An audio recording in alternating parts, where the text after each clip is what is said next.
morning, Mrs. Bennett.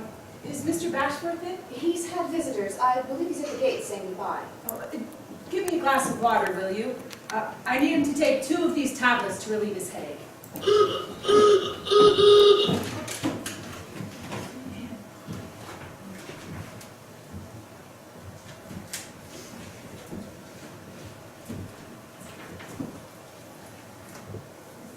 That the aspirin? Oh, yes. You've been very quick. Look, I ran into the nurse. She was packing up her lodgings to go to a case at Gould's farm. Thank you, Mrs. Minute. Take 2 now, and 2 more, and 3 and 4 hours' time if the head's still painful. Capital. I advise you to send to Ibs and Perry, the chemist at Petborough, for a whole bottle of them. Jog Mr. Bashworth's memory, Mrs. Minute, if he forgets. I will, miss.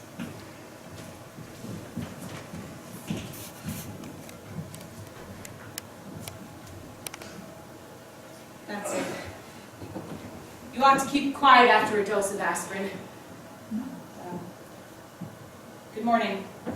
Oh, I say, Miss Pennington, Yes? I shall have to leave this cottage. Leave? Hide myself somewhere or other. There's nothing else for it. Oh, Mr. Bashworth. Why? Because of my people. They won't let me alone. They will interfere, torment me. Torment you? The mother and the step were just here this morning. They've only just gone. What do you suppose they've sprung on me now? What? My sister Ethel. She's coming down by and by. Ethel's coming down. On a visit? No. To squat.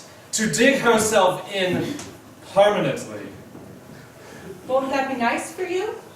Nice. She's your sister. Oh, you don't know her. She's awful.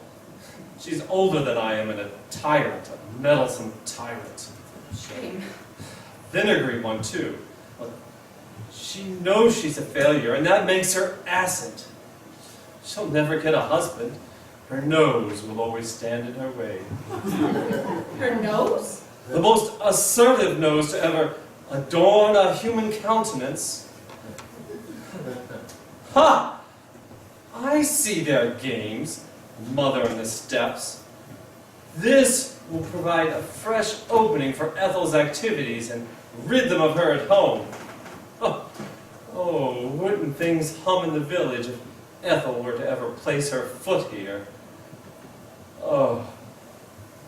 Mr. Bashworth, I hope that you won't be angry with me for offering you advice, for presuming on our slight acquaintance. Not I. Whether you remain in this cottage or go elsewhere, it's not good for you to live alone. Practically alone, for you can't count Mrs. Minute or anyone in her position, can you? Do fall in with the plan of your peoples. Give it a trial.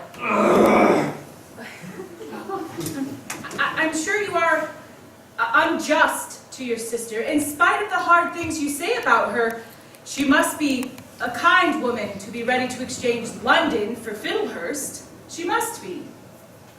Oh, it's not right that you should have no companion. On a wet day and in the long evenings, no one to talk to or play cards with you, fill your pipe for you, or chat over the news in the papers. Often during the rough weather we've been having lately, when the wind's been roaring in my chimney and my fire hissing in the rain, I've thought of you sitting here in solitude, and I wanted to tell you that Kiffin, your gardener, was mending a valve in one of my bicycle tires. He'll have done it by now. No, don't go yet. I should really go check. Listen. Don't be alarmed about what I'm going to propose to you. Fancy you thinking of me that way. Thank you. Talk about a kind woman. You're a kind woman, and make no mistake. Please. You wouldn't get on a man's nerves. Strip the very skin off of him. You wouldn't. Oh. Listen, I can be dreadfully wretched at times. Well, you can't be much gayer. We're both jolly well in the same boat. Mr. Pennington, would you give up your lodgings and move into my cottage? We'd be married first, of course. That would keep my silly mother and shrill sister and selfish, pompous stepfather at arm's length. And I'd be good to you, never not to try your patience. When I felt extra bad, I would sneak away and shut myself in my bedroom. Well, I have 800 a year, enough for comfort. You know so little about me. Oh, your father and mother were gentlefolk. The gossip village of gossip is my authority.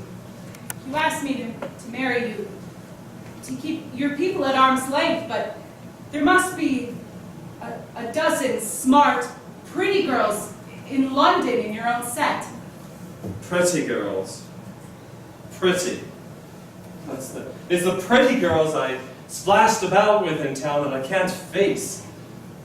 I haven't the courage to face. Look at me. A hideous casualty for the rest of my life.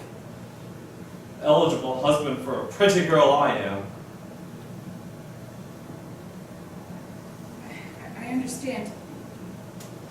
Mr. Bashforth, you asked me to marry you, not only because you're installing a wife here. Any wife would keep your family from worrying about you, but because I possess the special qualification of being ugly. I'm greatly obliged to you. Oh, Miss Pennington. It doesn't matter. Oh, for heaven's sake, Miss Pennington. How can you? Forgive me, I'm a blundering ass. What I meant was, I wouldn't have hurt you for the world. What I meant was, well, no woman could marry me except from compassion.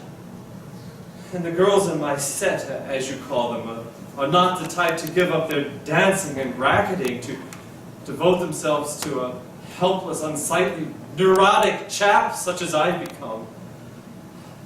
That's the point. Whether you can bring yourself to take pity on me. Oh, I know there would be no romance in our marriage. It couldn't be.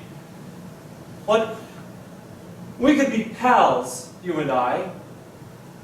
I can't offer you anything more, simply pals.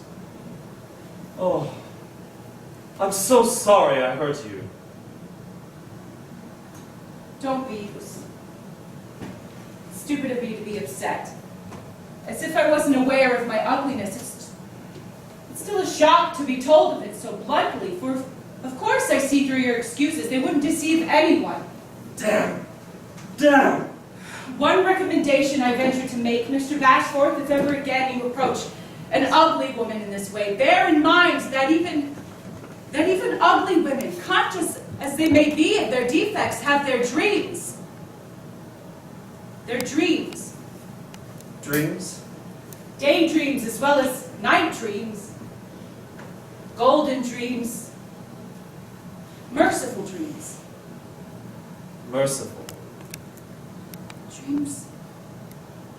Dreams of forgetfulness, of oblivion. Dreams in which they are lovely and desirable. The loveliest and most desirable of their sex. Remember that. And that to spare them too complete an awakening is a deed of charity. Miss Pennington, your name's Laura, isn't it? Laura. Just going, Mrs. Minute. Laura, will you see me this afternoon if I walk into the village? You must. You must. Very well then. Thank you. Goodbye. I left my bicycle in the stable yard. Don't come out, Mr. Bashwood. Good morning, Mrs. Lynn. Good morning, miss.